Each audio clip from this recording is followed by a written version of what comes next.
ಶ್ರೀಲಂಕಾದಲ್ಲಿ ದಿತ್ವಾ ಸೈಕ್ಲೋನ್ ಅಬ್ಬರ, ರಾಜ್ಯದ ಮೇಲೆ ಚಂಡಮಾರುತದ ಎಫೆಕ್ಟ್. ರಾಜ್ಯದ ಕೆಲವೆಡೆ ಹಗುರ ಮಳೆಯ ಮುನ್ಸೂಚನೆ.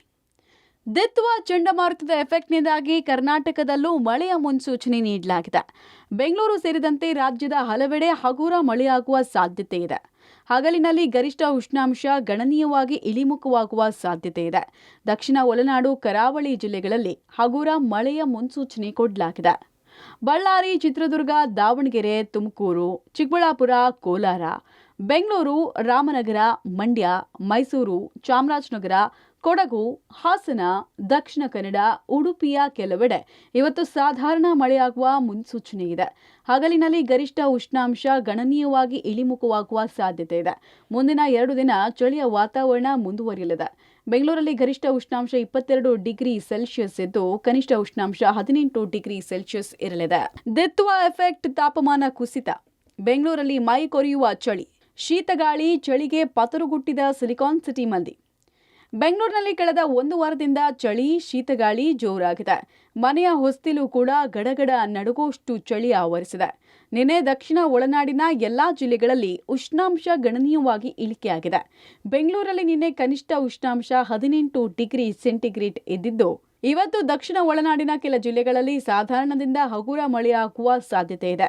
ಮುಂದಿನ 2 ದಿನ ಈ ಚಳಿ ಅಬ್ಬರ ಹೆಚ್ಚಿರಲಿದೆ ಅಂತಾರೆ ಹವಾಮಾನ ತಜ್ಞರು. ಬೆಂಗಳೂರಿನಲ್ಲಿ ಮುಂದಿನ 2 ದಿನಗಳವರೆಗೆ ಈ ದಿತ್ವಾ ಸೈಕ್ಲೋನ್ದಿಂದ ಚಳಿ ಇರ್ತೈತಿ. ಅಂದರೆ ಹಗಲಿ ಹೊತ್ತಿನಲ್ಲಿ ಸುಮಾರು ಗರಿಷ್ಠ ಉಷ್ಣಾಂಶ 22 ಡಿಗ್ರಿ ಸೆಂಟಿಗ್ರೇಡ್ ತನಕ ಇರಬಹುದು. ಮುಂದೆ 3ನೇ ತಾರೀಕಿನಿಂದ ಹಗಲಿ ಹೊತ್ತಿನಲ್ಲಿ ಬಿಸಿಲು ಬೀಳುವ ಸಾಧ್ಯತೆ ಐತಿ. ಆವಾಗ ಉಷ್ಣಾಂಶ ಏರಿಕೆ ಆಗುವ ಸಾಧ್ಯತೆ ಐತಿ. ಕಳೆದ ಒಂದು 3-4 ದಿವಸದಿಂದನೂ ಬೆಂಗಳೂರಿನಲ್ಲಿ ಹಗಲಿ ಹೊತ್ತಿನಲ್ಲಿ ಗರಿಷ್ಠ ಉಷ್ಣಾಂಶ 20ರಿಂದ 22 ಡಿಗ್ರಿ ಸೆಂಟಿಗ್ರೇಡ್ ದಾಖಲಾಗಿತ್ತು ಮತ್ತು ರಾತ್ರಿಯ ವೇಳೆಯಲ್ಲಿ ಕನಿಷ್ಠ ಉಷ್ಣಾಂಶ 16ರಿಂದ 18 ಡಿಗ್ರಿ ಸೆಂಟಿಗ್ರೇಡ್ ದಾಖಲಾಗಿತ್ತು. ಅಂದರೆ ಹಗಲಿ ಮತ್ತು ರಾತ್ರಿಯ ವೇಳೆಯಲ್ಲಿನ ಉಷ್ಣತಾಮಾನದ ವ್ಯತ್ಯಾಸ ಬರೀ 2 ಡಿಗ್ರಿ ಸೆಂಟಿಗ್ರೇಡ್ ಆಗಿರುವುದರಿಂದ ರಾತ್ರಿ ವೇಳೆಯಲ್ಲಿ ಅನುಭವಿಸುವ ಚಳಿಯನ್ನು ನಾವು ಹಗಲಿ ಹೊತ್ತಿನಲ್ಲಿ ಅನುಭವಿಸುವುದರಿಂದ ನಮಗೆ ಹೆಚ್ಚಿನ ಚಳಿಯ ಅನುಭವ ಆಯಿತು. ಇನ್ನು ಈ ವಿಪರೀತ ಚಳಿಯಿಂದಾಗಿ ಮಕ್ಕಳು ಮತ್ತು ವಯೋವೃದ್ಧರು ಅನಾರೋಗ್ಯಕ್ಕೆ ಒಳಗಾಗ್ತಿದ್ದಾರೆ. ಆಸ್ಪತ್ರೆಗಳಿಗೆ ನೆಗಡಿ, ತಲೆನೋವು, ಸಣ್ಣ ಪುಟ್ಟ ಜ್ವರದಿಂದಾಗಿ ತೆರಳುತ್ತಾ ಇರೋರ ಸಂಖ್ಯೆ ಹೆಚ್ಚಾಗ್ತಾ ಇದೆ. 4 ವರ್ಷದ ಒಳಗಿನ ಮಕ್ಕಳಲ್ಲಿ ಆರೋಗ್ಯ ಸಮಸ್ಯೆ ಕಾಣಿಸಿಕೊಂಡಿದೆ. ಇದರಿಂದ ಆತಂಕಗೊಂಡಿರುವ ಪೋಷಕರು ಮಕ್ಕಳನ್ನ ಆಸ್ಪತ್ರೆಗೆ ಕರೆತರ್ತಾ ಇದ್ದಾರೆ. ಹೀಗಾಗಿ ಆಸ್ಪತ್ರೆಯ OPD ವಿಭಾಗ ಫುಲ್ ಆಗ್ತಿದೆ. ದಿತ್ವಾ ಎಫೆಕ್ಟ್, ಮಂಜಿನ ನಗರಿಯಂತಾದ ಬೀದರ್. ಕೊರೆಯುವ ಚಳಿಗೆ ತತ್ತರಿಸಿದ ಬೀದರ್ ಮಂದಿ. ಕನಿಷ್ಠ ತಾಪಮಾನ 12 ಡಿಗ್ರಿ ಸೆಲ್ಸಿಯಸ್ ದಾಖಲು. ದಿತ್ವಾ ಚಂಡಮಾರುತದ ಎಫೆಕ್ಟ್ಗೆ ಗಡಿ ಜಿಲ್ಲೆ ಬೀದರ್ ಮಂಜಿನ ನಗರಿಯಾಗಿ ಬದಲಾಗುವ ಜೊತೆಗೆ ಕೊರೆಯುವ ಚಳಿಗೆ ಜನ ಅಕ್ಷರಶಃ ತತ್ತರಿಸಿ ಹೋಗಿದ್ದಾರೆ. 10ರಿಂದ 12 ಡಿಗ್ರಿ ಕನಿಷ್ಠ ತಾಪಮಾನ ದಾಖಲಾಗಿದ್ದು, ಮನೆಯಿಂದ ಹೊರಗೆ ಬರೋಕೆ ಜನರು ಭಯ ಬೀಳ್ತಾ ಇದ್ದಾರೆ. ದಿತ್ವಾ ಸೈಕ್ಲೋನ್ ಅಪ್ಪಳಿಸಿದ ಪರಿಣಾಮ ಬೀದರ್, ಮಡಿಕೇರಿ ರೀತಿ ಮಂಜಿನ ನಗರಿಯಾಗಿ ಬದಲಾಗಿದ್ದು, ಇಡೀ ಜಿಲ್ಲೆಯಲ್ಲಿ ದಟ್ಟವಾದ ಮಂಜು ಆವರಿಸಿದೆ. ಭಾಳಷ್ಟು ಚಳಿ ಆಗ್ತಾಯಿದೆ. ಹೊರಗಡೆ ಬರ್ಲಿಕ್ಕೆ ಭಯ ಆಗ್ತಾಯಿದೆ. ನಡಗದನ್ನು ಹೋಗ್ತಾಯಿದೆ. ಅದಕ್ಕಾಗಿ ಭಾಳಷ್ಟು ಚಳಿಯನ್ನು 2-3 ದಿವಸದಿಂದ ಕಾಣ್ತಾಯಿದೆ. ಜನ ಭಾಳಷ್ಟು ಸಾಕಷ್ಟು ಇರ್ತಾರೆ ಸರ್. ಬೆಳಿಗ್ಗೆ ಎಲ್ಲ 100 ಜನ ಓಡಾಡ್ತಾ ಇದ್ದರು. ಇವಾಗ ಭಾಳಷ್ಟು ಕಡಿಮೆ ಸಂಖ್ಯೆಯಲ್ಲಿ ವಿರಳವಾಗಿ ಜನರು ಹೊಂಟಿದ್ರು. ಮಂಜು ಇದೆ ಸರ್. ಇದು ಫುಲ್ ಚಳಿ ಐತೆ ಸರ್. ಪಲ್ಲೆ ಜಾಸ್ತಿ ಬರ್ತಿದ್ರು. 100ಕ್ಕೆ 90% ಮಂದಿ ಬರ್ತಿದ್ರು. ಇದ್ರ 10% ವಾಕಿಂಗ್ ಮಂದಿ ಇಲ್ಲ ಸರ್. 5 ಗಂಟೆ ಹಿಡಿದು ಫುಲ್ ಜಾಸ್ತಿನೇ ಅದ ರೀ ಚಳಿ ರೀ. ಈಗ ಒಂದು 5 ದಿವಸ ಆಯ್ತು ಫುಲ್ ಜಾಸ್ತಿ ಅದ ರೀ. ಮಕ್ಕಳು ಸ್ಕೂಲಿಗೆ ಹೋಗೋ ಸಮೇತ ಭಾಳ ಕಷ್ಟ ಅದ ರೀ. ರೀ ನಾವು ಇಲ್ಲಿ ಸ್ಕೂಲಾಗೆಲ್ಲ ಸ್ಕೂಲಿಗೆ ತಂದು ಬಸ್ಸಿಗೆ ಬಿಡ್ತೇವೆ ಗುರುಕುಲಕ್ಕೆ. ಬಟ್ ಮಕ್ಕಳೆಲ್ಲ ಕ್ಯಾಪು ಕೈಗೆಲ್ಲ ಹಾಕೊಂಡು ತಂದು ಚಳಿಗೆ ಬಂದು ಬಿಡಪಾಡಿದ್ದಾರೆ. ಬಯಲು ಸೀಮೆ ಕೋಲಾರ ಕೂಲ್. ಕನಿಷ್ಠ 18ಕ್ಕೆ ಇಳಿದ ತಾಪಮಾನ, ನಡುಗಿದ ಜನ. ದಿತ್ವಾ ಚಂಡಮಾರುತದ ಎಫೆಕ್ಟ್ನಿಂದಾಗಿ ಕೋಲಾರದಲ್ಲಿ ಮೋಡ ಕವಿದ ವಾತಾವರಣ ಮುಂದುವರೆದಿದೆ.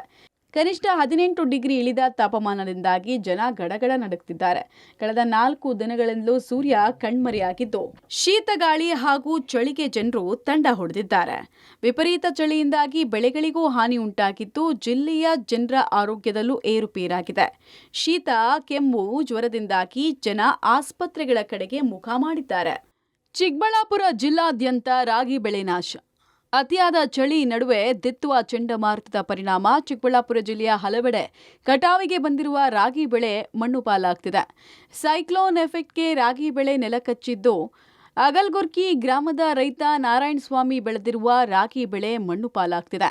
ರಾಗಿ ತೆನೆಗಳೆಲ್ಲವೂ ಕೂಡ ನೆಲ ಕಚ್ಚಿ ಅತಿಯಾದ ತೇವಾಂಶಕ್ಕೆ ಕೊಳೆಯೋಕೆ ಆರಂಭಿಸಿದೆ.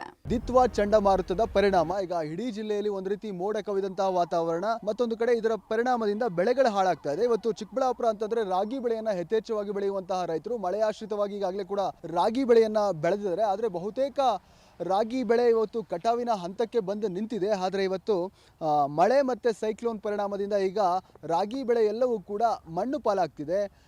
ರಾಗಿಯ ತೆನೆಗಳೇನಿದೆ ಅದು ನೆಲಕಚ್ಚಿವೆ. ಹಾಗಾಗಿ ಅತಿಯಾದ ತೇವಾಂಶದಿಂದ ಕೂಡಿರೋದ್ರಿಂದ ಈಗಾಗಲೇ ಕೂಡ ತೆನೆಗಳೆಲ್ಲವೂ ಕೂಡ ಒಂದು ರೀತಿ ಕೊಳೆಯೋದಕ್ಕೆ ಆರಂಭಿಸಿದೆ. ಹಾಗಾಗಿ ಅತಿಯಾದಂಥ ಮಳೆ ಹೀಗೆ ಮುಂದುವರೆದರೆ ಮುಂದಿನ ದಿನಗಳಲ್ಲಿ ಇದೆಲ್ಲವೂ ಕೂಡ ಮೊಳಕೆ ಹೊಡೆದು ಕಾಳುಗಳು ಅಲ್ಲೇ ಸಂಪೂರ್ಣವಾಗಿ ರಾಗಿ ಕಾಳೆಲ್ಲವೂ ಕೂಡ ಹಾಳಾಗುತ್ತೆ. ಈ ರೀತಿಯ ಅಂತಹ ಸಂಕಷ್ಟದ ಪರಿಸ್ಥಿತಿ ಇವತ್ತು ರೈತರಿಗೆ ಬಂದೊದಗಿರುವಂಥದ್ದು ಚಿಕ್ಕಬಳ್ಳಾಪುರ ತಾಲೂಕಿನ ಅಗಲ್ಗುರ್ಕಿಯ ರೈತರೊಬ್ಬರು ಇವತ್ತು ರಾಗಿ ಬೆಳೆಯನ್ನು ಬೆಳೆದಿದ್ರು. ಆದರೆ ಎಲ್ಲವೂ ಕೂಡ ಈಗಾಗಲೇ ಕೂಡ ನೆಲ ಕಚ್ಚಿದೆ, ಸಂಪೂರ್ಣ ಈಗ ಮಣ್ಣು ಪಾಲಾಗ್ತಾ ಇದೆ. ಒಂದು ರೀತಿ ಬೂಸ್ಟ್ ಅಂದರೆ ಕೊಳೆತೋಗಿ ಒಂದು ರೀತಿ ನಾರು ಬರೋ ಆ ರೀತಿಯ ಪರಿಸ್ಥಿತಿ ಆಗ್ತಾ ಇದೆ. ಹಾಗಾಗಿ ಇದು ಕಟಾವು ಮಾಡಲೇಬೇಕು. ಈಗ ಆದಷ್ಟು ಬೇಗ ಬಿಸಿಲು ಬಂದರೆ ಇದನ್ನು ಕಟಾವು ಮಾಡಿ ರಕ್ಷಣೆ ಮಾಡ್ಕೋಬೋದು. ಆದರೆ ಬಿಸಿಲಿಲ್ಲ, ಹಾಗಾಗಿ ರೈತ ಈಗ ಇದನ್ನು ಇದೇ ರೀತಿ ಬಿಟ್ಟಿರೋದ್ರಿಂದ ಈಗ ಸಂಪೂರ್ಣವಾಗಿ ಮಣ್ಣು ಪಾಲಾಗ್ತಾ ಇದೆ. ಹಾಗಾಗಿ ಕಷ್ಟಪಟ್ಟು ಬೆಳೆದಂಥ ಬೆಳೆ ಏನಿದೆ ಅದು ಈಗಾಗಲೇ ಕೂಡ ರೈತರ ಕಣ್ಣೆದುರು ಇವತ್ತು ಮಣ್ಣು ಪಾಲಾಗ್ತದೆ. ಈ ಸೈಕ್ಲೋನ್ ಸ್ಟಾರ್ಟ್ ಆಗಿ ಸೈಕ್ಲೋನಿಂದ ಮತ್ತೆ ಮಂಜು ಬೀಳ್ತಾ ಇರೋದ್ರಿಂದ ಕೆಲಸದವ್ರು ಯಾರೂ ಸಿಗ್ತಾ ಇಲ್ಲ. ನಮಗೆ ಸಿಗದೇ ಇರೋ ಕಾರಣ ಈ ಥರ ಕಟಾವು ಮಾಡೋದಕ್ಕೆ ಆಗ್ತಾ ಇಲ್ಲ. ಏನಾದರೂ ಇದೇ ಥರ ಮುಂದುವರೆದ್ರೆ ನಮಗೆ ರಾಗಿ ಏನೂ ಸಿಗಲ್ಲ, ಬಂದಿರೋದೆಲ್ಲ ಮಣ್ಪಾಲಾಗುತ್ತೆ. ಅದಕ್ಕೆ ಈಗ ನಾವು ಎಷ್ಟು ಪ್ರಯತ್ನ ಪಡ್ತಾ ಇದ್ದೀರಿ ಕೆಲಸದವ್ರಿಗೆ, ಯಾರೂ ಸಿಗ್ತಾ ಇಲ್ಲ. ಮುಂದೆ ಏನಾಗುತ್ತೆ ನೋಡಬೇಕು. ಒಟ್ಟಲ್ಲಿ ದಿತ್ವಾ ಚಂಡಮಾರುತದ ಎಫೆಕ್ಟ್ ರಾಜ್ಯಕ್ಕೂ ತಟ್ಟಿದ್ದು, ಚಳಿಯಿಂದಾಗಿ ಜನ ನಲುಗಿ ಹೋಗಿದ್ದಾರೆ. ಜನರು ಹಲವು ಆರೋಗ್ಯ ಸಮಸ್ಯೆಯಿಂದಾಗಿ ಆಸ್ಪತ್ರೆಗಳಲ್ಲಿ ಚಿಕಿತ್ಸೆ ಪಡಿತಾ ಇದ್ದಾರೆ. ಮುಂದಿನ 2 ದಿನಗಳ ಕಾಲ ಈ ಚಳಿ ಹೀಗೆ ಮುಂದುವರಿಯಲಿದೆ ಅಂತ ಹವಾಮಾನ ಇಲಾಖೆ ಮುನ್ಸೂಚನೆ ಕೊಟ್ಟಿದೆ. News desk, public TV.